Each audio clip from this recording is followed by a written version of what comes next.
Liberation greetings to the people of the Southern Cameroons. Today is Sunday. This is March 13, 2022. So, the great warriors of the Ambazonia liberation movement accept greetings from me, Comrade John Ba Akuro, on this day.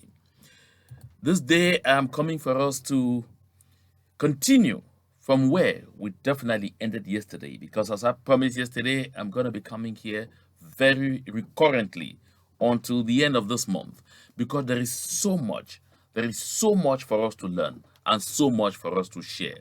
There is so much for us to take action about. And my people, knowledge, they say, is power. He or she who does not know does not know. And sometimes it can be very dangerous that you don't know, that you don't have that information. That's why I come here to bring this information for us to share. Of course, this Sunday, I know that there are some of our people who are in serious euphoria. Euphoria with respect to the fact that they say, especially those up country, that their darling club in Giapi, how they call that club effectively, that's in Gia, could say Uncle P, that's Uncle P, they mean PWD of Bamenda, or those that call it P Tonton, that P Tonton won the cup of La République du Cameroon. Of course, I have just one interest about that outing today, and this is my interest. You see, these are the colors of PWD Football Club of Bamenda. Listen, a lion can never give birth to a monkey. No, it doesn't happen. That's never happened anywhere. You see these colors? It's not by error, not by chance. This is blue and white. These are the colors of Ambazonia. These are the colors of the Southern Cameroons. These are the colors of the once independent state of Southern Cameroons, or what some people call the former UN Trust territory of British Southern Cameroons. These are our colors, blue and white. And so when I looked at these colors today, and I learned that PWD of Bamenda was going to be at the Yaounde Amadou Ahidjo Stadium today to play the final of the Cup of La République du Cameroon. I was like, oh, really? Are they trying to take our colors there so that symbolically they defeat PWD and defeat our colors, so that they will stand up tomorrow and tell their people these are signs and signs don't lie? And I was laughing. I said, oh my goodness, but John, why do you think so much into the abstract? But I said, listen, signs and wonders do make a lot of sense. In as much as we all know that La République du Cameroon would have tried to pull the strings in one way or the other to make sure that PWD or Bamenda or any club east of the Mungo, that's from the southern Cameroon, from Ambazonia, wins the thing, so that they continue to use that to hype their so-called talk of national unity. One thing is certain, all the same. Once they evoked our colors, the blue and white, there is no way our backs would have been on the ground. No matter the level of energy, of should I say, of strategy they put in the divide and rule approach, it wouldn't work. Today, I even saw Gregoire Ona. I'm sure a lot of you know who Gregoire Ona is. The Deputy Secretary General forever of the Central Committee of the CPDM party, who is also Minister, I think Minister of Labor and of Social Security and something of the sort. Of course, he was on a TV channel and he was dressed in the Northwest, as they call it, but I call it the grass field traditional regalia. And he was on the channel to talk, like, he was talking about the teacher strikes and all whatnot, and like to give the impression that thing that they're doing, they say, is in Nigeria, that they have a better expression, and it's even in broken language, in pidgin language. So it's claiming, they claiming relationship with the Southern Cameroons, struggling at all costs to show that there's something called one and indivisible. And then, to put the icing on that, they call these nonagenarians too. In fact, when you look at these people, you have seen the cream of the young people of La République du Cameroon. Among them, you find the very first one here that you see here. This is Mr. John Frundi, the chairman forever of the Social Democratic Front. And then up here, you find the colonial governor, Lele Lafrique, above the bench chofo. And so they all put them there. The decor was all well made and all. They had all to go there and get ready to wait for this a useless trophy to carry from there and then try to stage something in our cities this Monday, on our country Sunday. Because I see some of them already shouting on Facebook, oh, because of this victory, this is a very great thing. Pete Tonton has done it. No one has done it for a long time. It is history. It is that. They should enter Abakwa triumphantly this Monday. So, no country Sunday. I am warning all and sundry, the people of the southern Cameroons. The things that happen in the Republic of Cameroon has no bearing on what happens in the southern Cameroons. This Monday, March 14, is country Sunday. And there's nothing anybody can do about it. Don't bother yourself. Don't even listen to them. The one thing I say is they went to dare our colors. But unfortunately, even if they thought that they were trying to do, let me put it in a way that they understand it better, some kind of mago, it was a waste of time. Because even look at it, don't forget, and don't always forget this, please, keep it at the back of your minds. Let me come closer so that you look at my face when I'm insisting that don't forget it. So that if you ever forget, you remember that I've told you all the time, don't forget this. Look here. The people of La République du Cameroon are not stupid. This is the field of play. And this is when the official ceremony to mark the end of the football season has started. Look at the field. Desperately empty. I mean, desperately empty. It is before this crowd that PWD of Bamenda was playing against Astro of Douala. Of course, that they were trying to, denigrate our colors. Look at the field of play. Totally empty. Now, let me say something about this field of play, because you just look at it and then it may really not ring a bell in the minds of everyone.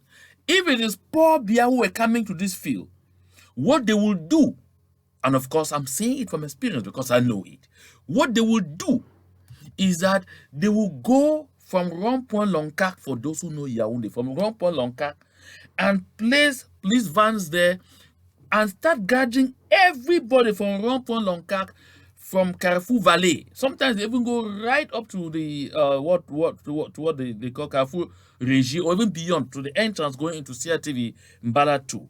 Mbalatu there, they block there and start gathering people from there, loading them in the vehicles. Wherever you are going to, you will have to go to the field of play to watch the final of the Cup of Cameroon. From the time it became totally unpopular. They will gather from there, gather from Rond-Point Loncac and be bringing in those that stand at Carrefour Eligejua, and if you are coming out from Manguier or whatever, they gather you in. Those that go and stand right as when you pass, you go towards Ngoso. Those that go and stand right towards the junction going to Elever. They start gathering from there and coming. They go now towards Nouvelle Route, Omnisport, getting down towards a source. They start gathering to from there. If you just showed your head out of your house, you'll find yourself at the Yaounde Omnisport Stadium, because they have to fill the stadium to the brim. Of course, they have to fill the stadium to the brim to show to the world that Paul Biya is so popular. Any of his outings are very attractive. But for some reason, when it has to do with the Prime Minister coming to cheer it, all those measures are relaxed. They want to show that this Prime Minister, nobody cares about him. Why? Of course, he's from Southern Cameroon's extraction. And there is more to it than meets the eyes of anyone. Has anyone forgotten the episode where the same Prime Minister, Joseph John Gute, was picked to go represent Paul Biya at the funeral of the Sultan of Fumban, of the Sultan of Bamoun in Fumban? When he arrived there, of course, there was an item on the agenda where he had to take the speech on behalf of the President of the Republic. But everything was done to make sure that speech never happened. Even the posthumous decoration that I was supposed to do, even on whatsoever, never happened. That speech did not have to happen, because John Gute should never be seen standing in the posture as the personal representative of Paul Biya. No. Don't do that to Ngongo. Don't do that. Don't try that. I'm coming to it, my people, because this is a very important subject matter of our discussion today. Recall, in my broadcast of Saturday, yesterday, I said that I was still putting together material to get information from my informants or my sources, and we will talk about this. Now, listen. Some in our movement say, oh, he always talks about his sources, his so called confidential sources, and things like that. I really don't stand here to dispute with anybody as to whether I have sources or not. But if you have some inkling, if you have some material, okay, running in your brain, you will definitely understand that for having served for 19 years and counting at the CRTV national station and CRTV Mbala 2, that is at the headquarters, at the head office, with the state broadcaster for all these years, you should clearly understand that I don't talk sources from the blues, because if you don't have sources, if you don't have people who can give you information in places that matter, and you call yourself a journalist, then you are not one. Ask all over the world. So when I make reference to this, it's not bragging. No. It is simply a profession to which I belong. And it is simply because that is the way I talk. So for some people in their minds, they think it is bragging, or it's because I'm trying to, force the pressure. No, no, no, I'm the one who's... No. Because in this liberation movement, for the people of the Southern Cameroons, we have attained a level where we have some unhealthy competition among us. We tend to look at everything with the mind that this person is saying this because he wants to position himself higher than myself. To the hearing of everyone I'm saying today, Bakuro is not looking for any positioning in this movement. I like to say this, and I will repeat it over and over. What you see flying behind me, that's where my eyes are focused. If you stand somewhere and you're doing your gesticulations and you're imagining that perhaps I'm doing this or that thing because I want to fly past you, sorry, I'm not even taking note that you are there, because my eyes are on this flag that you see flying behind me. I just wanted to make this clarification so that those who, for one reason or the other, often feel threatened, no, please don't feel threatened. I'm not after power. No. Listen, the movement to which I belong, the consortium, we are not interested in power. That's why you don't find us fighting with people here and there. Oh, we are the ones, you are not the ones. There are myriad things that we are doing. We don't even bother to come out there to talk about this, because soon you see some people start aching their heads. No. We birthed this movement at this level, this phase of the movement. And our objective was to make sure our people have freedom. That has not changed, and it is not about to change. So those who are seeking power, continue seeking your power. Ignore me. Behave as if I don't exist. I simply do my own things that I am doing, simply to keep our people informed and alert of what is happening, and that can have a bearing on our lives. This is very important. So now that I've just said that, let me go to this demonstration. I said yesterday that we're going to be talking about this demonstration over and over and over again until our people understand that we need to demonstrate again. Listen, this is for Friday, March 18. That is next week, Friday. Oh, today's already Sunday. That's come Friday. Today is the 13th. That's just in 5 days. Someone asked me, Mr. Akuro, why didn't we take time and first of all unite all the groups? Make sure we bring all the groups together, all the movements and all the organizations together before going to the White House. Listen, like I said, this demonstration is on Friday, March 18, 2022, from 9 a.m. to 1 p.m. at the Lafayette Park. That is at the White House, in front of the White House. So we'll go there to say they should stop the genocide in Southern Cameroons, so they should free all our prisoners of conscience, to say we are asking the world questions. Why are they not paying us as much attention as they are paying to what is happening in Ukraine? Those are the issues that we'll be raising. So for those ones who ask me, why do you think we shouldn't have waited until we unify all the groups before we go demonstrating? What if we go there and the turnout is very poor? I say, okay, if you're asking such a question, it means perhaps you are building your mind that because my group is not in charge, this demonstration is called by the SCNC. And like I said, it is the mother organization for the Southern Cameroons movement. That one is not under any dispute. So if you look at it from that perspective, it makes sense for all of us to come out. So I ask, what if we fail? What if a lot of people don't come out? What if the turnout is very poor? Like people who use it to mock at us. I say, and because you have that notion that the turnout could be poor, and that people use it to mock at us, this is the more reason why you should come personally. And don't come alone. Mobilize other people to come with you. Talk to anyone that you know. Please, have you heard about that demonstration? Let's all go out there. We can't wait. If we have to wait until that moment where it is perfect before we go out there again, nothing will be done. This is the absolute truth. Nothing will be done. My patriotic call is let's all go out there and demonstrate. Like I said, this is not an occasion to score points.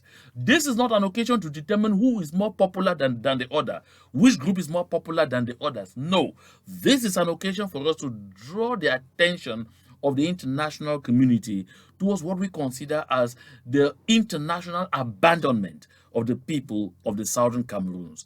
So that should be the motivating force, the motivating factor for us to all come out there and go out there and demonstrate.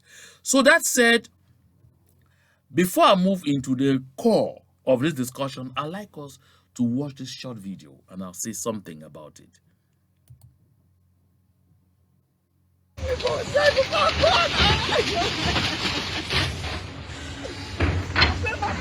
At first sight, one might think this is an area yet to be developed, but no, this is a locality in the economic capital city of Cameroon, Douala, which has been wrecked to soil level. We are at Esenge village in the Douala 1 subdivision, littoral region of the country, where over 2,800 families, individuals, children and animals have been left frustrated and homeless as they watch their houses, hospitals, schools, churches and mosques destroyed after so many years of their investments in this locality. It was unfortunately, the schools, the hospital, in fact all what we had, the churches, everything, they put everything without giving a pin, and right up to now, we don't even know, look at the whole, when mothers are crying, children are crying, everybody's crying, nobody even knows where it's going.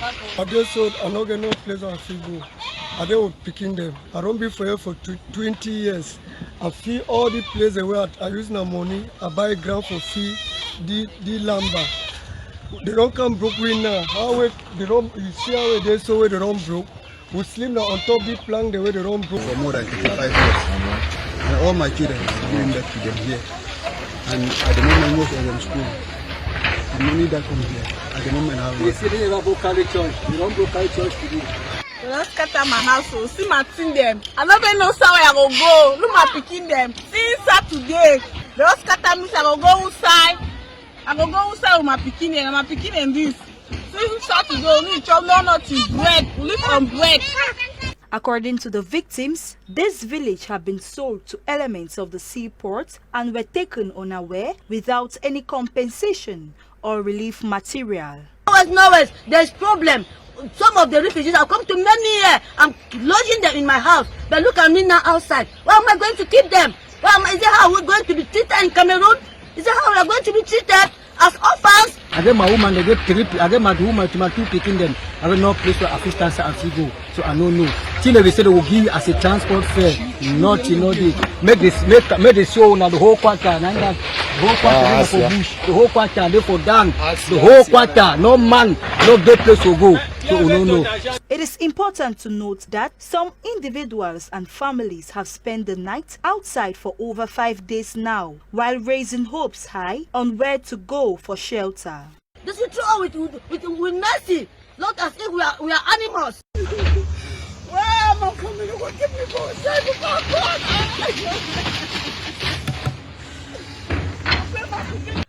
So, my people, this video you just watched is very pathetic. Pathetic because some of those involved, of course, a majority of them that spoke on this video, and then at least there were over 2,000 plus there. I should say about half of that population was made up of people of the Southern Cameroon's extraction.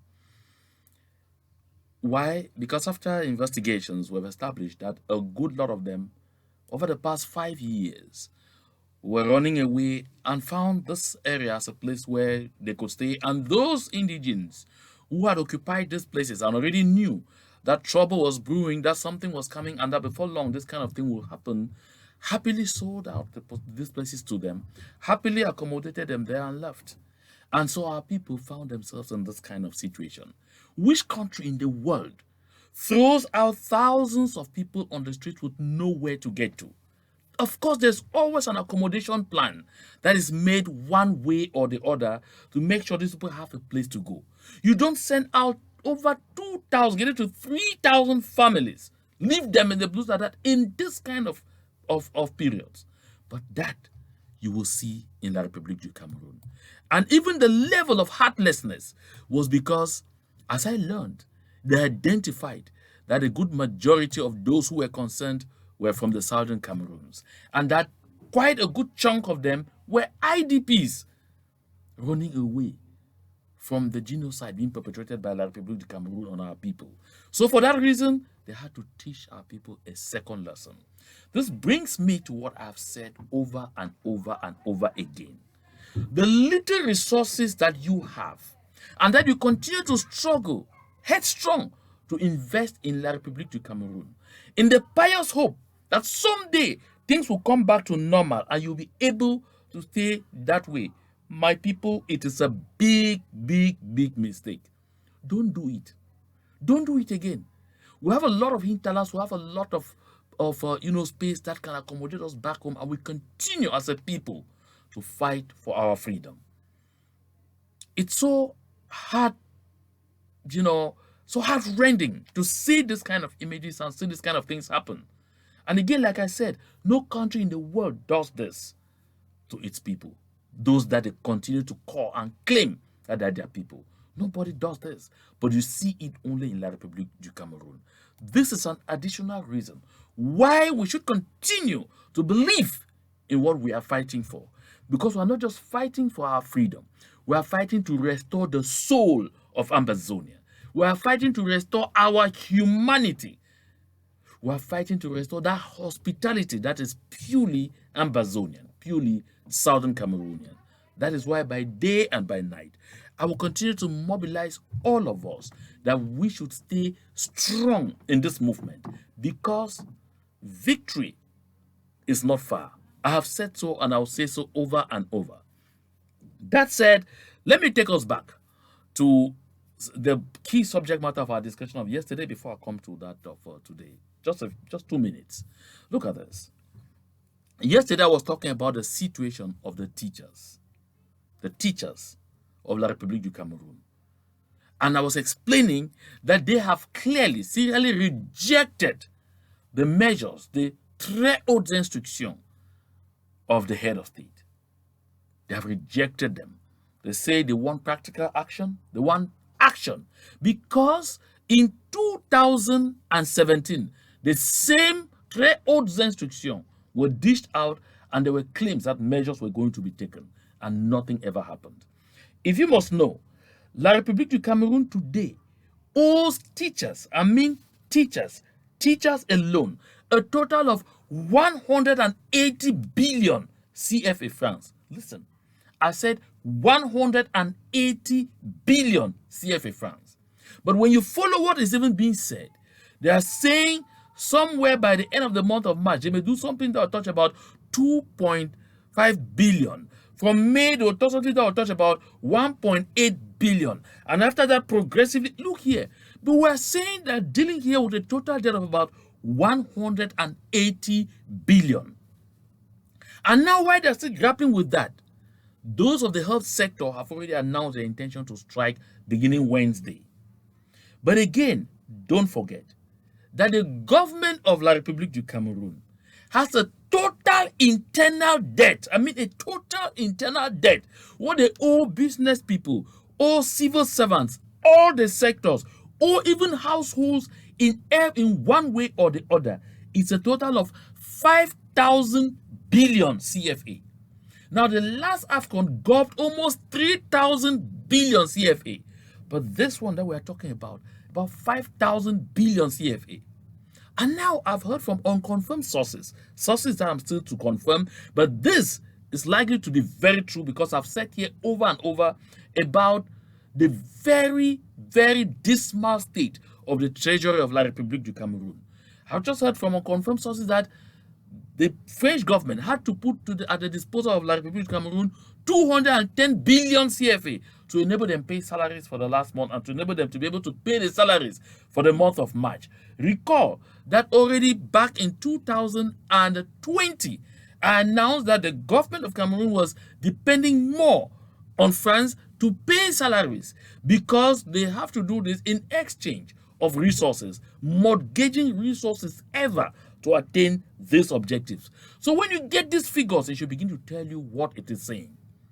At the same time, I talked to you about the energy sector and the trauma that the energy sector is unleashing already on the people of La République du Cameroon and, of course, our people, because we're still connected to them one way or the other, and that's what we're struggling to cut off. So now, my people, like I said, on Tuesday or Wednesday, I'll be here to talk about the energy woes and to prove to all and sundry that there is no solution in view. Not now, not tomorrow, not even the day after tomorrow. This is reason enough for our people to understand that La République du Cameroon is in the weakest position ever. I mean the weakest position ever. Reason we should continue to work towards putting our acts together to attain our objective. I see some people bring some kind of phony arguments here. You are saying they should get left. You are saying they should get right, as if this group or that one is not there. Look, if anything were functional, we will not be talking about what we are saying here today. But trust me, despite that division, we have made progress. But to cross the finish line, let us do what people in desperate situations do. That's what I'm talking about.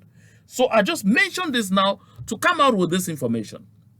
You know as well as I do that La République du Cameroon is a system, the BIA system is a system that is very impatient. Oh yes, the patience of that country runs out, as quickly as possible. Their patience span is very limited.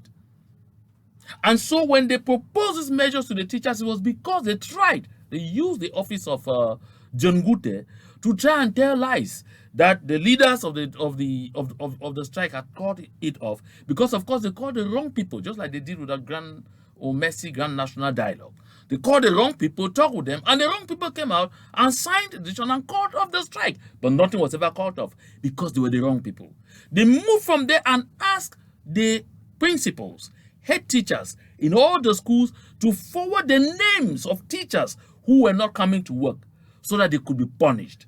And that was a way they wanted to heap pressure on the teaching corps. Unfortunately for them, the principals understood the catch-22 in which they wanted to set them. That is, set them against their own colleagues. So the principals forwarded those lists, of course, as requested, but each principal put their name first to indicate that I am also absent. So begin from me. And it created quite a dilemma. It put the government of La République du Cameroon in a very poor situation, in a difficult situation. That's why they went ahead now to come up with all these flamboyant measures they have no intention of respecting. And now the teachers have said, no, we will not. You know what's happening next? Of course, the Republic of Cameroon is moving towards the direction we expected them to move. So because their attention span and all whatnot, and they don't know how to be patient to fix anything, they have now moved to the next stage, which is what we all know. First, Atanga Ponji has ordered all divisional officers and senior divisional officers, of course, in his posture as Minister of Territorial Administration, to place all teachers under supervision. Do you understand what this means? That is the Minister of Territorial Administration asking all DOs and SDOs to put teachers under supervision, which means that every teacher, as you're sleeping in your house, know that they're definitely going to send forces to surround your houses and all not. I don't know if they have as many forces in that country to do that. Yesterday, I said here that La République du Cameroon has been a military regime for a long time. Most people have mistaken it for a civilian regime. No. It only looks like civilian regime because Mr. Paul Biya is not wearing military fatigue. Mr. Paul Biya long joined the military by making sure all kinds of advantages that anyone wearing a uniform required received and continue to receive because that is his constituency and that is his mainstay. That is the group that has kept him in power. And so now, with the chief teachers agitating and refusing to listen to his fake promise, they have now moved to the next stage. Tanganji says all SDOs and DOs should put all teachers under supervision. How are they going to achieve this?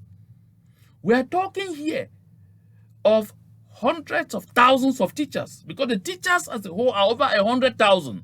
The Cameroon Public Service is close to 500 or 600,000 strong. But teachers alone make up over 150, getting to 200,000. So how are they going to put this in check when that entire force, the military, police, and gendarmerie force of that country is not up to 40,000?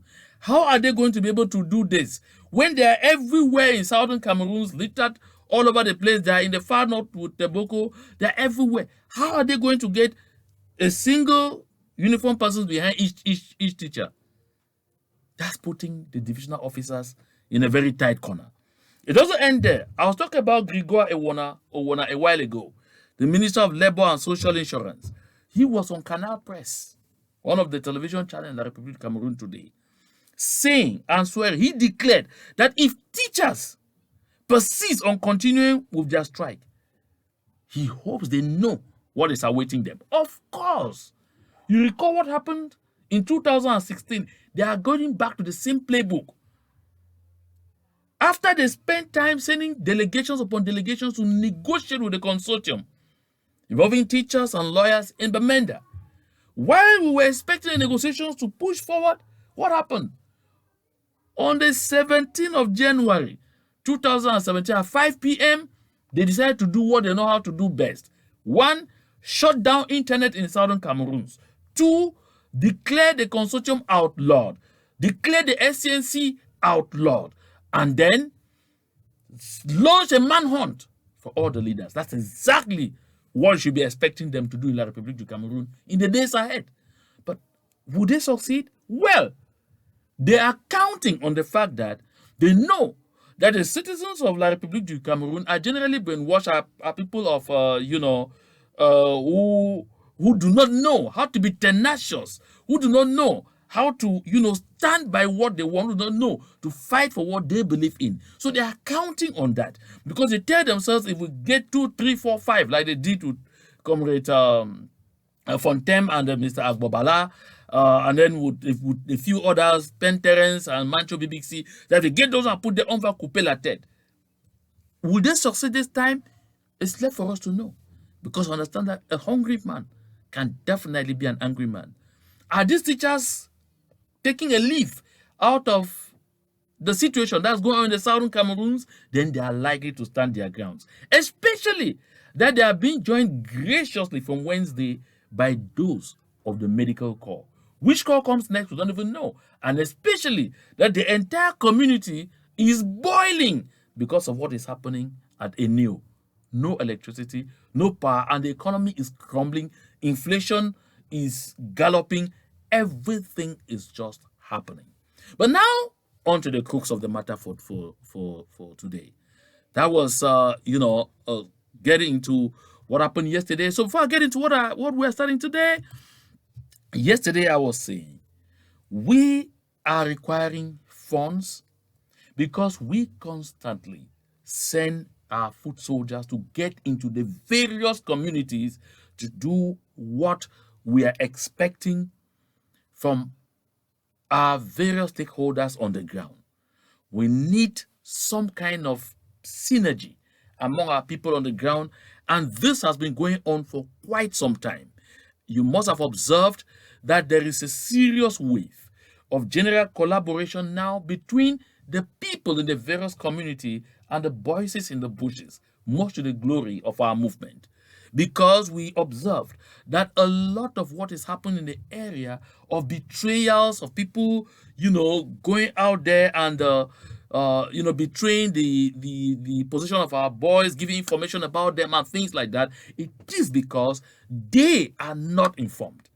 So my point here, my people, is simply that we should be able to understand that this is not just happening of its own volition. We have a lot of people in the various communities that are continuing the sensitization what we started in 2016. And at this point, the sensitization is mainly to let our people, it is an education campaign to let our people know the importance of this movement and to continue to turn down all the overtures from the so-called elite who come to deceive them, to transform themselves into agents of the same enemy we are fighting against and to betray our cause, to betray our movement. So those who are doing this job is an enormous job. Some go to these localities on bikes. Some trek for 3 to 4 days to get to the places where they are going to, carry out this sensitization mission. They need assistance. So that is why I'm putting this here. If you want to support this initiative, freely do so. This is PayPal and Zelle. Use amberrelief2018 at gmail.com and you will directly be providing us your support.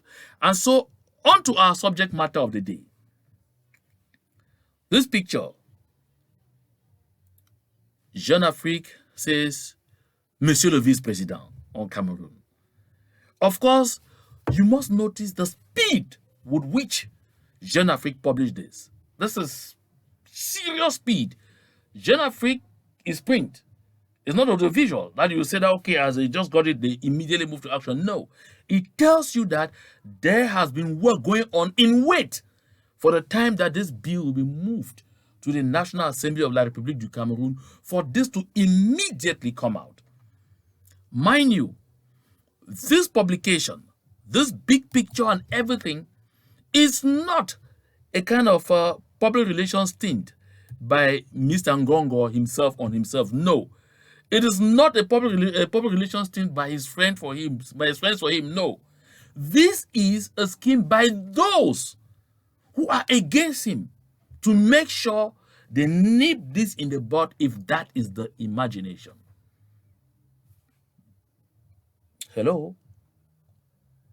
I'm saying, when you say this, know that the enemies of Mr. Ngongo are behind this publication. That is how La République, that's how it operates in La République du Cameroun. If somebody wants to make sure you don't get to somewhere, they immediately put it in the newspapers that you are about to be given this or that distinction. And they know that once it is announced, once it leaks that you're about to be given this or that distinction, you lose it. Doubt it, go back to a book written by one Frenchman. Title of it, Le Code Biya. You understand what I'm talking about here. So Biya believes that he's mysterious. Everything about him should be shrouded in mystery. He's unpredictable. Nobody should predict what he plans or intends to do. And so, one good way of disqualifying anyone for any such position will be having their picture or their name come out on a publication like this. And you're going to see a lot of this. Not only in Ngongo, you see the pictures of other people on both local newspapers and this and that. Before long, you'll find newspapers coming out to defend Ngongo, that those putting these are his enemies. This is what will be going on and on and on. But take note, I said this yesterday, that this same Ngongo is putting all his armada to fight any person of Southern Cameroon's extraction in that apparatus, especially those fake elites who are aspiring to this position, because he is aware that the philosophy is to get a Southern Cameroonian there. But Mr. Ngongo and Chantal Biya don't want to hear this with one ear. Never. They don't want to hear this. They don't want to be told that to make sure we put off the pressure from the north, from the northeast, to make sure we stem off the pressure from the Bamilikis, to make sure we stem off the pressure from here and there. Let us bring somebody from Southern Cameroon and we'll be able to solve two problems with that one decision. One, that person will help abate the situation in the Southern Cameroons. Don't think they are not aware of the fact that we are getting ready for the chaos that will take place over there, because they will be unable to be in our territory and go resolve their internal problems at the same time. They are also aware.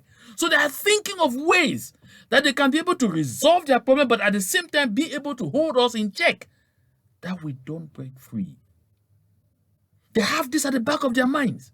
But Chantabia, and Gongo don't know which direction whoever is placed there to handle the rest of the situation will tilt.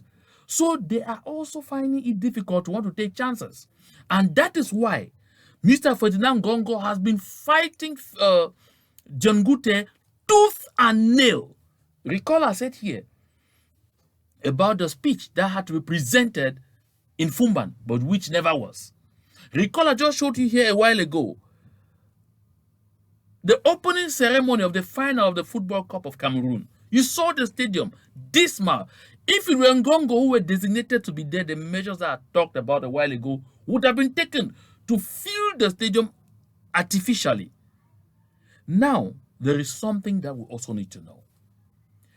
When Ferdinand Ngongo, because he was at the Ministry of External Relations before going to the presidency of the Republic as Secretary General, when he was at the Ministry of External Relations, he was Secretary General.